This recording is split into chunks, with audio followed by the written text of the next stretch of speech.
Täna ma tahan teile näidata ja rääkida statiivipeadest, mida ma oma pildistamistel loodusfotograafias kasutan. Selleks on mul siin 3 erinevat tüüpi päid, kuulpea, kiikpea ja videopea.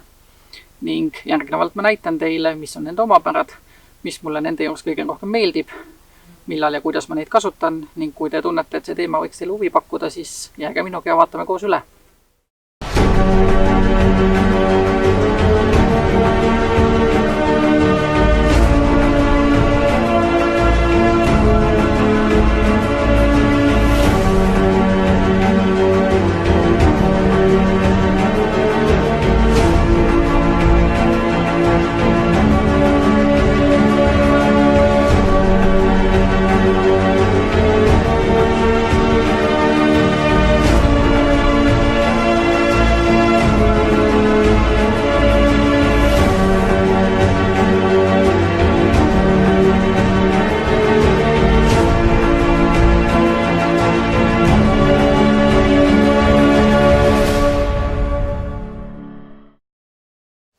Nii, enne kui ma alustan, ütlen ma kohe ära, et nende statiivipeade puhul on siis tegemist minu enda isikliku eelistusega, kuna need on tundunud mulle kõige parema sellise hinna-kvaliteedi suhtega ja arvestades siis minu kasutatav tehnikat ja minu pildistamisstiili, siis sobivad mulle kõige paremini, mul on neid nagu kõige mugavam kasutada. Kui teist keegi kasutab mõnda teist pead, see teile meeldib, teile sobib, te olete sellega rahul, võite julgelt edasi kasutada, sest et ega ühte sellist ainuõiget ja kõige paremat statiivipead ei ole. Kõik sõltub sellest, mis teile meeldib, mida te soovite pildistada ja nii ongi. Aga hakkame siis peale. Kõigepealt siis kuulpea. See on siis National Geographicu NGE H2 kuulpea, mis on siis koostöös Manfotoga välja töötatud selline hüdrauliline kuulpea. Et kui enamus kuulpäid on siis mehaanilised, siis selle teeb eriliseks see, et see on hüdrauliline, hüdrostaatiline, mistõttu on ta väga tugeva jäiga lukustusega. Sa ei pea siit kruvist üldse teda palju keerama, kui ta juba on ilusti kindlalt lukus. Lisaks on tal siis erinevalt paljudest teistest kuulpeadest on tal siis selline kummist vedrulaadne kaitseümbris siin kuuli ümber, mis siis hoiab ära selle, et siia satuks vahele mingisugused liivaterad või mis iganes. Ja mis mulle selle juures kõige rohkem meeldib, on siis see, et tal on niisugune hea suur, hästi pehme sujuva liikumisega fikseerimisnupp, et täiesti hääletult ilma igasuguste lõtkudeta sujuvalt pehmelt liigub. Ja eriti mulle meeldib see, et tal selline lisapinge kruvi siin on selline hea mõnus suur, mida on hea isegi kinnastega, isegi talvel näiteks on hea seda siin keerata. Paljudel kuulpeadel, näiteks siin või omadel on see lisapinge kruvi siin hästi pisikene ja siis sa pead kas siis kuidagi pöidlaga nusserdama või kogu aeg kruvi keerad kaasas kandma, et seda siin niimoodi keerata, mis on jube selline tüütu ja ebamugav, aga sellel on ta selline hea suu, et igati mõnus. Aga võtan siit oma statiivi, panen ta kohe siia külge, siis ma saan teile näidata ka.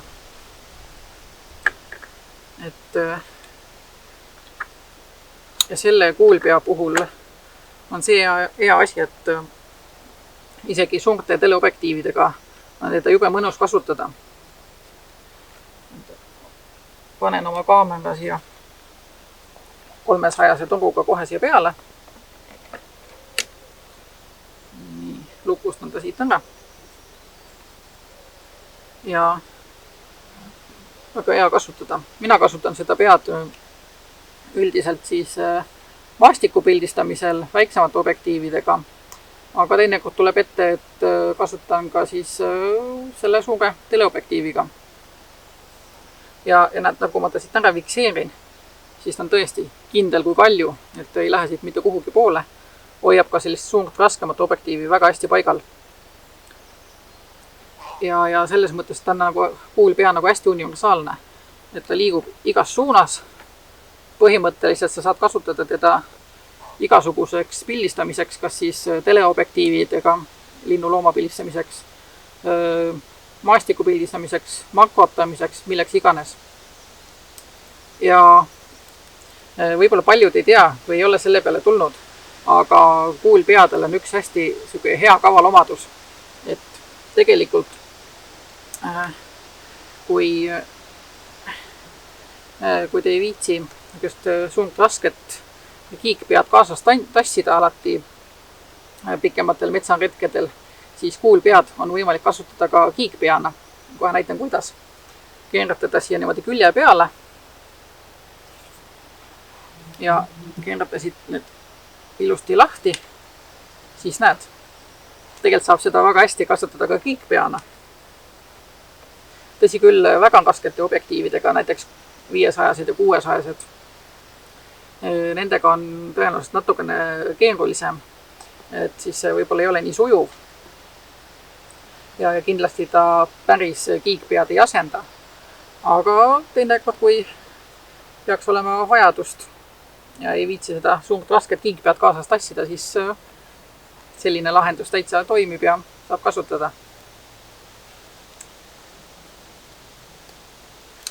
No võt, nii palju siis kuulpeast. Võtan ta siit nüüd küljest ära.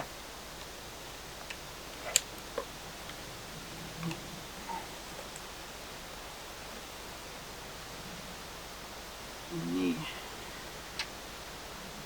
Võtan ta siit ilusti niimoodi.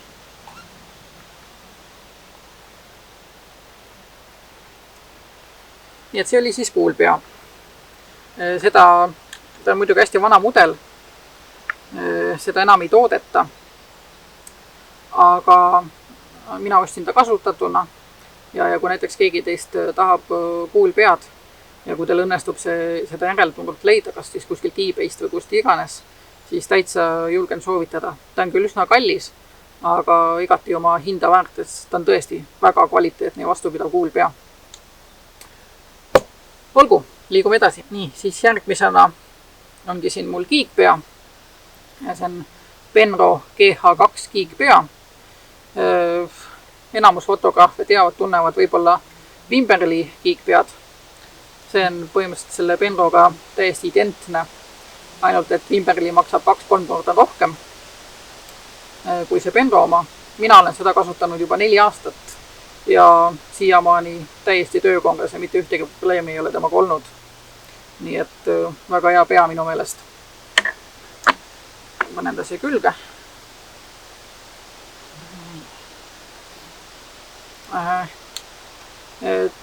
Tal on võimalik siis seda alust siit niimoodi reguleerida. Kas siis kõrgemaks või madalamaks. Oleneb, kuidas siis soovite. Ja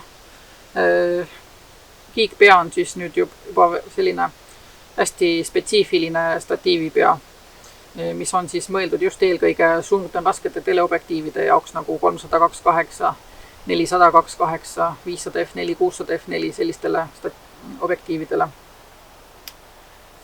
Mis on tema juures hästi hea, on siis see, et pean siit selle kiirkinnitusplaadi ära vahetama. Sellepärast, et see Penro kasutab Arcasfis kinnitust, aga see videopea ja kuulpea kasutavad mul Manfrotto kinnitusplaati, siis ta mul siia hästi ei sobi. Nii. Panen selle siia. Nii. Paneme ta siia külge.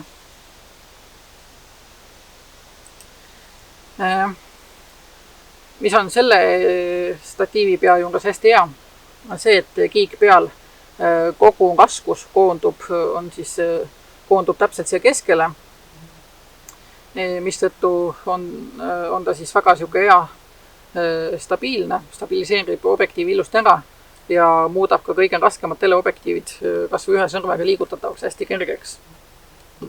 Nii et igati mõnus ja mugav kasutada. tal on 2 suurt kruvi. Alumine siis võimaldab niipidi liigutada, ülemine siis on selle kiige liigutamiseks ja väga hea mõnus kasutada. Et selliste suurete raskete teleobjektiivide puhul on siis selline kiigpea täiesti asendamatu kaaslane.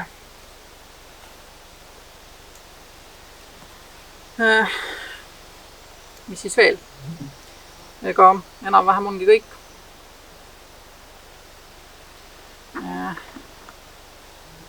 Siis järgmiseks on siis videopea. See on nüüd Manfrotto MVH500HH videopea ja see pea on nüüd minu fotokotis kõige uuem. Selle ma ostsin Fotoluxist üks paar nädalat tagasi.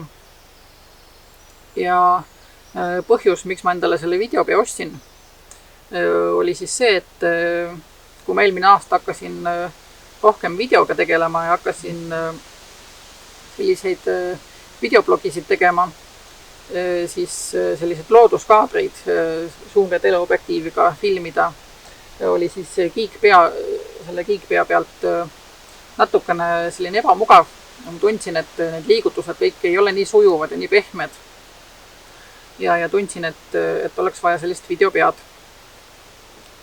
Ja kuna ma kasutan seda enne kõike just selle suure teleobjektiiviga, siis ma just vaatasin endale sellise suurema kandevõimega sellise videopea. Et kannataks ilusti ka suurte objektiividega teda kasutada. Tal on siin selline pikk selline kang, mis siis teeb need liigutused, sinu käe liigutused veelgi pehmemaks, maandab kõik need